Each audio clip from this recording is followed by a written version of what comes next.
Bonjour, bonsoir, ça dépendra à l'heure à laquelle vous allez regarder cette vidéo.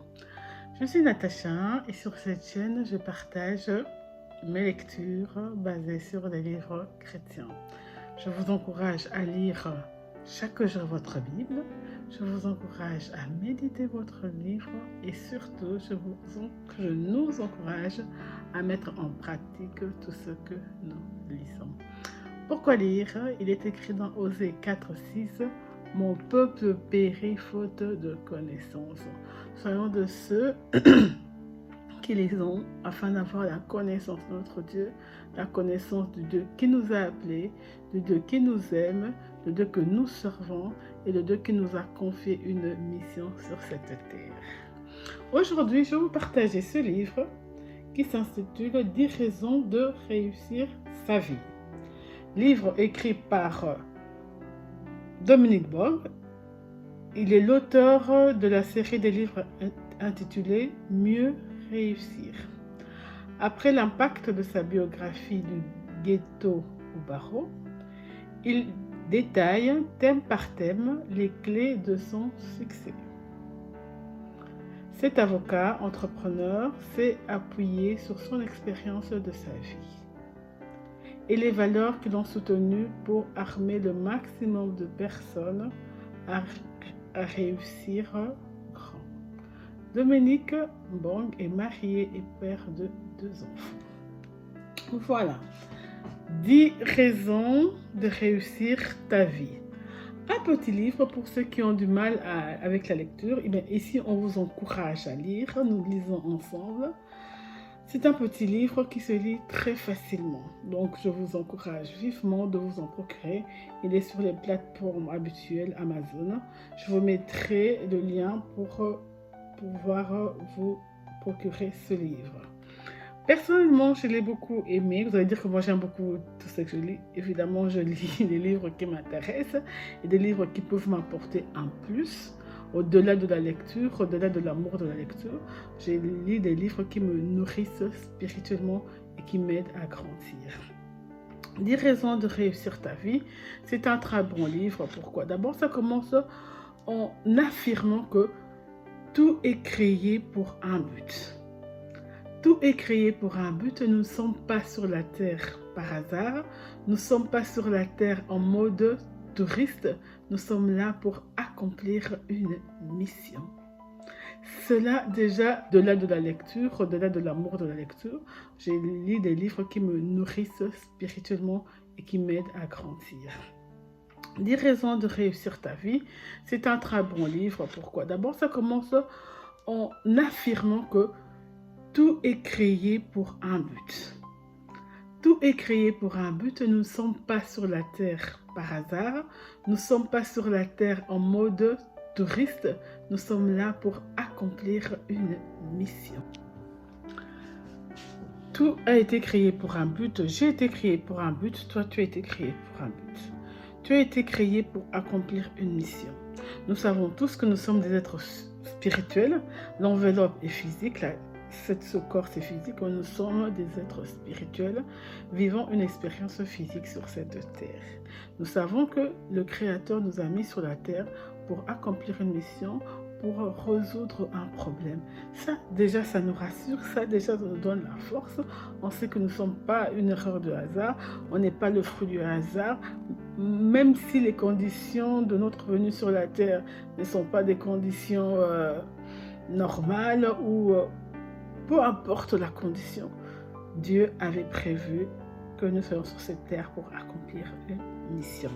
Et dans 10 raisons, je ne vais pas donner toutes les raisons pour vous encourager à aller vous procurer ce livre afin que vous puissiez le lire, vous puissiez méditer sur le livre. Quand je dis c'est un petit livre, donc vous pouvez le relire afin que la pensée puisse vraiment être ancrée en vous. La première chose, c'est que Dieu attend que tu réussisses. La première raison, je vais parler de 2-3 raisons. La première raison, c'est que Dieu attend que tu réussisses. C'est comme, il donne l'exemple dans son livre, comme celui qui a créé le micro. Il s'attend à ce que quand les gens vont acheter le micro et qui parlent dans le micro, que leur voix soit amplifiée. Le but de la mission Le but d'un micro, c'est d'amplifier la voix d'une personne.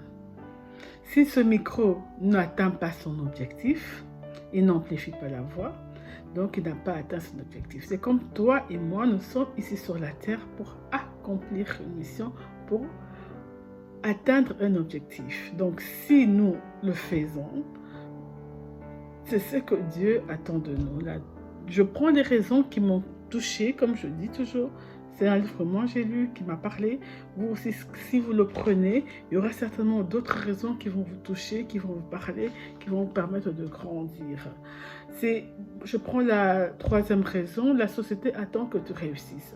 Nous vivons en société, il y a des problèmes à résoudre, il y a des énigmes, il y a des situations compliquées. Nous sommes là, en tant que chrétiens, nous devons nous positionner parmi les personnes qui sont là, qui résolvent les problèmes. Nous apportons des solutions. Nous apportons des solutions. Par exemple, la crise Covid, si un chrétien se levait pour dire oui, moi j'ai trouvé le vaccin, ou moi j'ai trouvé comment éradiquer. Voilà, il y a des maladies en Afrique, la malaria, Ebola, que sais-je encore.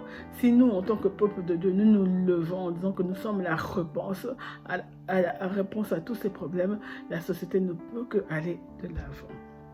Tes parents attendent que tu réussisses. Évidemment, ils t'ont mis sur la terre et leur souhait est que tu réussisses. Tes enfants attendent aussi que tu réussisses. Ils sont là et tu es un exemple, tu es un modèle pour eux. Et puis, réussir, c'est une très belle façon d'influencer les gens. Si moi je réussis, si toi tu réussis, les gens qui sont dans notre entourage pourront dire ah, si elle a réussi, moi aussi je peux faire ça. C'est pas de la comparaison, c'est pas de l'orgueil, c'est de la motivation mutuelle. On se motive.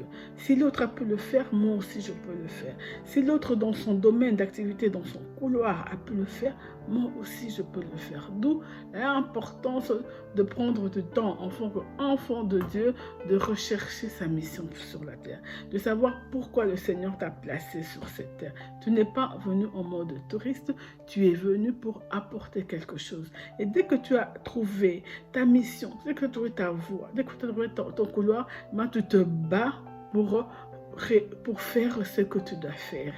Tu te bats pour faire développer tes dons et talents. Tu as certainement reçu des dons et des talents pour faire X, Y choses, mais ces dons ont besoin d'être développés. Ces dons ont besoin de grandir. On dit souvent, un don sans discipline, ça ne vaut rien. Une personne qui n'a pas le don de chanter, je peux prendre par exemple, qui n'a pas ce don-là, mais qui s'applique chaque jour à chanter, à faire des exercices vocaux, à chanter, cette personne va évoluer. Mais la personne qui a reçu le don naturellement de chanter, mais qui ne fait rien, qui ne fait pas d'exercice, qui ne perfectionne pas sa voix, mais au bout de X temps, la personne qui avait reçu un tout petit talent de chant va progresser et l'autre pas. Le talent, c'est bien. Les dons, c'est très bien. Nous avons reçu, c'est gratuit. Mais nous devons les développer. Voilà, je ne veux pas tout dévoiler, toutes les 10 raisons. Je vous encourage à lire ce livre. Comme je disais, ce n'est pas un livre, voilà, il fait 40 pages, 49 pages, 50 pages, tout maximum. Tu peux le prendre en une journée, en 2 journées, en 1 heure, en 2 heures, pour ceux qui ne lisent pas très vite. Tu peux le terminer. Ou tu peux te dire, tu te fixes un challenge 10 jours. Chaque jour, tu lis une raison et tu médites sur la raison. Et en 10 jours, tu pourras faire une lecture et méditation. Je vous remercie de m'avoir écouté. Merci aussi de vous abonner. Merci de liker, merci de commenter et merci de partager. Ensemble, nous sommes là pour faire avancer le royaume de Dieu. Moi, c'est par les livres, je vous encourage à lire. D'autres, c'est par la prédication. D'autres, c'est par le chant. D'autres, le Seigneur leur a donné ce cœur de soigner les gens, les médecins, les infirmiers, le corps médical. Chacun a son domaine. Il n'y a pas un domaine plus grand que l'autre. C'est ton domaine, c'est dans ton domaine que tu trouveras la source de ton épanouissement. Ça sert à rien si moi aujourd'hui je dis non, je ne veux plus faire ça. Je vais tout faire pour devenir médecin. Je serai médecin, cardiologue et tout, mais je ne serai pas épanoui. Là où le Seigneur t'a placé, là où tu dois être, et c'est là où tu dois porter tes fruits. Je vous dis à jeudi et que Dieu vous bénisse.